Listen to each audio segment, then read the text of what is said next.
Well, Simular. Similar. Oh, I can't say that word. Hey guys, so we're back at it again with another video. We decided to do a Q&A because you guys have requested it and we kind of didn't know what to do this week. So we put on our Insta stories to DM us with your questions. So we actually got a lot of questions. So we got like 70 questions. So I don't think we're gonna get through like all of them, but we're gonna try and get through as many as we can. How long have you danced for? I've actually danced since I was 3 and Berkeley got me into it, so. Yeah, I've danced since I was 2, so like 17 now, it's like 15 years. So yeah. That's more than most people, but like we just got put in it so early. Who is your favorite sibling, why and why not? I think it depends what kind of mood I'm in. Yeah, honestly. for sure. Like, I like her when she drives me around. And then, I don't know, my brother, I really like, he's such a great guy, I gotta say. He's gonna make a great boyfriend. What are your favorite styles of dance? Mine are contemporary and hip hop. Just like the two different aspects of like slow movement, whereas like hard hitting and like pumped up. I would say overall it would be contemporary for me. I love pretty much everything. Maybe not so much tap. Definitely contemporaries. I don't know where I feel most at home. Matthew Albert says, why did Sorry Not Sorry die? So here's a little backstory. We used to go to the same studio. I have this thing. It's just like Sorry Not Sorry. Like I did that. Like I'm sorry that you don't like it, but not sorry. Not sorry. Just like went away. Just kind of died. It's kind of sad. Because it's great. I think we should bring it back. It's coming back. If you weren't dancers, what would you be growing up? I would probably like be a makeup artist. I love makeup and I love just like fooling around and trying out new things. I mean, my occupation is kind of driven from dance. Occupation? Yeah, it isn't, or it's real occupation. Occupation. I would love to be either a chiropractor or a massage therapist.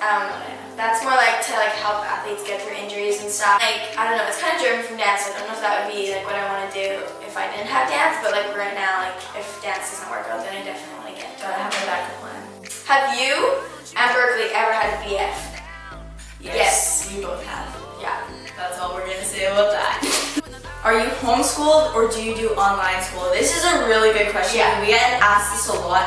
We do online school, so we actually do it through a school where we have teachers. We can go see if we need help, but our mom does not teach us. Dance tips for auditioning. This is a great question. I've been thinking about this question actually because I'm like, whoa, like what actually helps with an audition? And the main one is have confidence. I would say most likely every audition you have to improv. What makes you more confident is, I would say, have 3 moves that you like nail every single time. I would say a lot of people stress about picking up choreography. I learn the choreography and I pay attention to every single detail, and then I turn around, face a different wall. Don't get used to doing it in front of the mirror because just like our last audition, we learned it with a mirror and then they closed black curtains and there was people standing in front of us. So don't like focus too much on learning it one direction, like definitely turn around and learn it in different directions. And you don't have to be to the back, but to the sides even. My last point is be adaptable. You bring your own style into an audition, of course, you have to be yourself, but if the casting director, if the choreographer says, I want you to do it this way,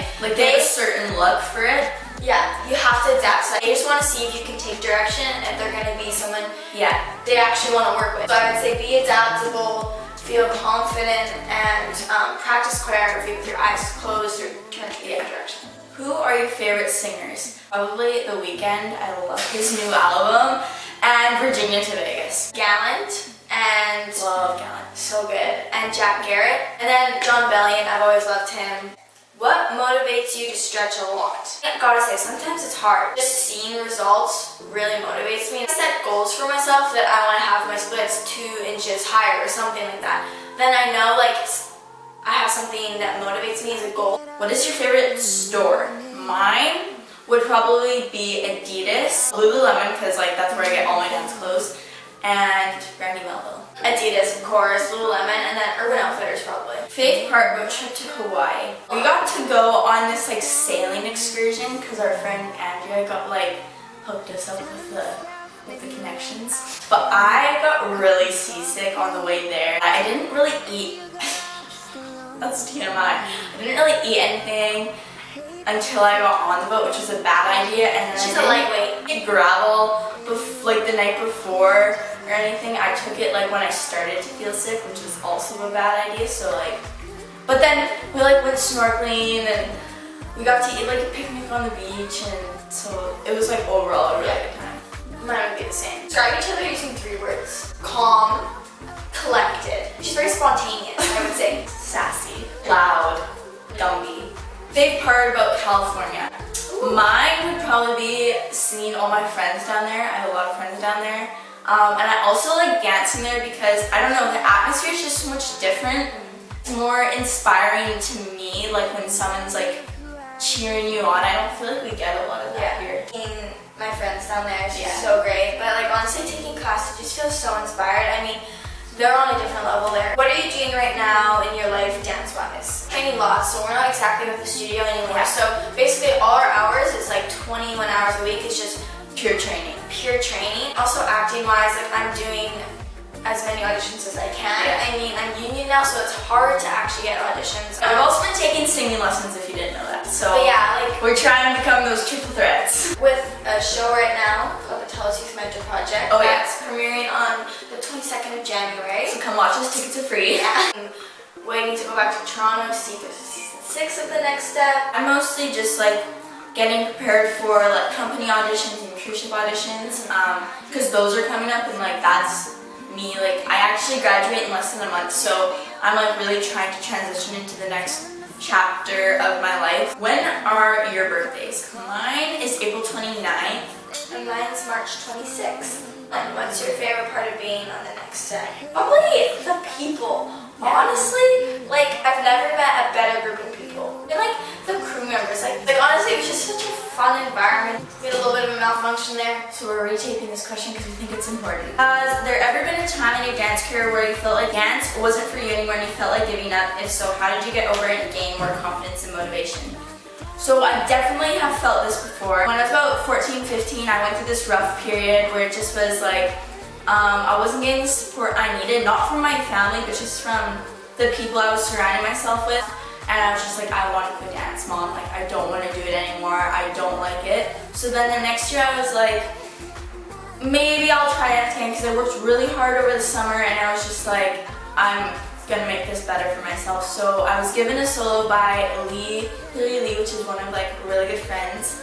And when I performed it the first time, I just honestly felt the best I'd ever felt before. While I was on stage, it was just me. It was only me. I didn't need anyone in the audience to watch me. I just was doing it for myself, and I honestly had felt the best I'd ever danced. I ended up getting like second out of a flight of 12, which like may not seem that big for some people, but it was huge for me because I had never really placed like as a soloist before. That was kind of just like a turning point for me. It was like, I want to dance for the rest of my life. I want to do this as a career. Like, I don't want to stop.